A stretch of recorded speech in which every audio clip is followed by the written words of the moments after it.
Hiya, welcome back. Still to come this morning on This Morning, we've got all the gossip from Saturday's Dancing on Ice, including news of the contestant who's been lying to the production team. And we're live ringside from Torval Dean, John Barrowman and the lovely Bonnie Langford. Fantastic. Now, before the break, we met three very brave women who've all been following Pete Cohen's Think Yourself Slim programme for a couple of weeks. Does it really work? Well, they're here now to give it their verdict. Lovely to see you all. Really, really good.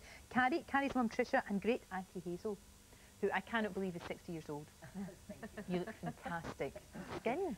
Hazel doesn't look like a great aunt, because great aunts are these ladies with buns in Agatha Christie who murder people. You don't look like that. She's mum's auntie. Exactly. Now, Carrie, how's it been for you? What kind of changes have you made to your life? Well, it's been fantastic. The changes that I've made are really through observing what I've been doing, and because I've been changing things, I've actually noticed what I've been doing in the past, and those, just realising those things has helped me in what I'm doing every day. What you were doing before was like another diet, another diet, another diet. Were those stopping? No, I've never done diet. Oh, I see. I've tried to watch what I eat, and I've tried to eat natural foods, but I've always eaten too much, and my problem is that I overeat.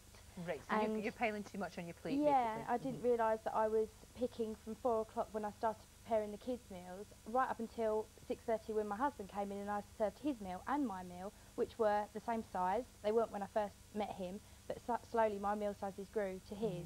But of course I've eaten all that food beforehand while I've been cooking all the dinner. So you're not aware of it though? So it's not filling you up, you're just doing it automatically? That's right, and my life isn't as active as my husband, who does a manual job, so I'm not doing as much exercise as I should be. I'm eating too much, and my weakness is sweet food. So and we've just been torturing you because we ate chocolate. Look at that mean one.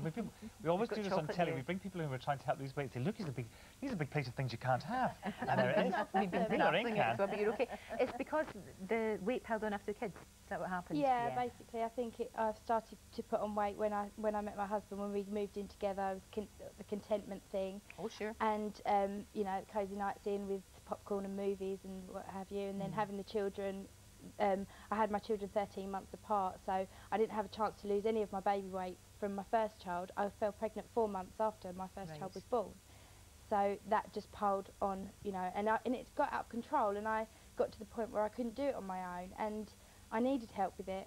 And you know, there's no shame in admitting that. A lot of people are in the same position. Oh, absolutely, as all of us. Well, there's your mum next to you, Trish. Morning. Morning. Who looks like unbelievably glamorous granny, which is indeed what you are. And you were, I got that wrong, you were the one who took us through a list of diets that you'd been on.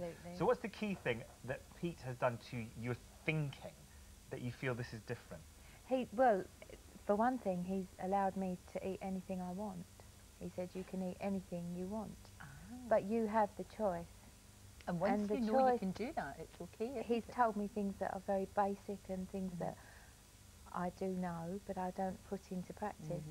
And I know that, you know, eating things are bad, and so he's actually said to me, you know, make the choice. Think about it before you eat it.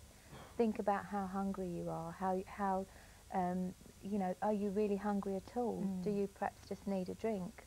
And, you know, so I've really taken the time to be aware of myself and how, and I don't think I've ever done that before. Well, many of us don't. So many of us don't, do we? We never actually sit down and the way that you do, which is actually sit down and work out what you're going to eat and how you're going to live your life. Yeah, I mean, the fact is people eat for reasons apart from hunger. And if you eat for any other reason apart from hunger, you are going to get fat. Well, it's comfort eating, it's being bored. Yeah. It's, oh, I'm going to sit down and watch Corrie, so I need a cup of tea, and I can't just have a cup of tea on its own, I need to have a biscuit with it. So and that's what we've been addressing, because if you don't address that stuff, you always put the weight back on again. And a lot of people eat because they feel anxious, they don't feel good about themselves, or they're unhappy. And this is what we've started to change. Sure. And Hazel, did you find it easy after a lifetime to change your thinking the way that Pete told you? Yes, I have, because I had very bad eating habits. I wouldn't have a breakfast. I'd be too busy to stop for lunch, and then I'd come home at night to prepare an evening meal and start snacking, and then just not stopping. And I think one of the most valuable things that Peter's asked us to do is take a mouthful of food, then put your knife and fork down and chew that mouthful till it's gone.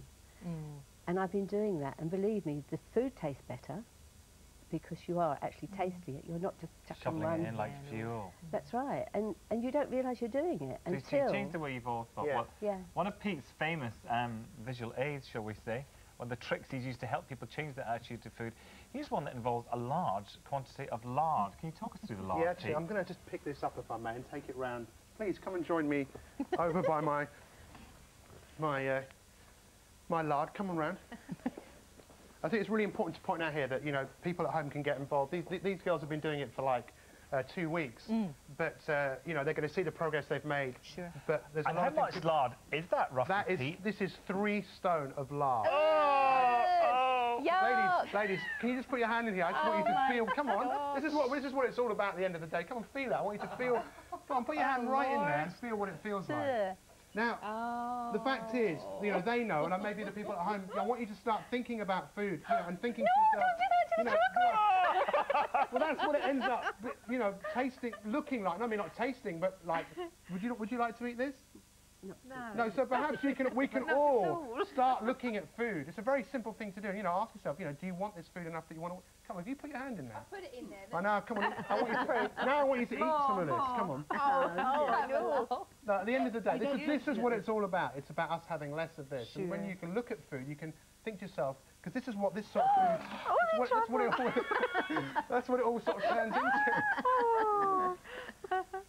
So, are you sure I can't still tempt not you? speaking to you. I was looking forward to digging into those chocolates after. But you know, you're absolutely right, because that beautiful bit of chocolate, that cake, that turns into that ghastly stuff on your tummy. So you've got to stop and think about the concept, changing the way that you think. But there's a lot of stuff going on this week, and we're going to stop cravings. We're going to help them to get active, help everyone at home, you know, finally lose weight and actually keep it off. Hurrah, Pete, thank you very much indeed. And Pete's going to be doing a web chat after the show.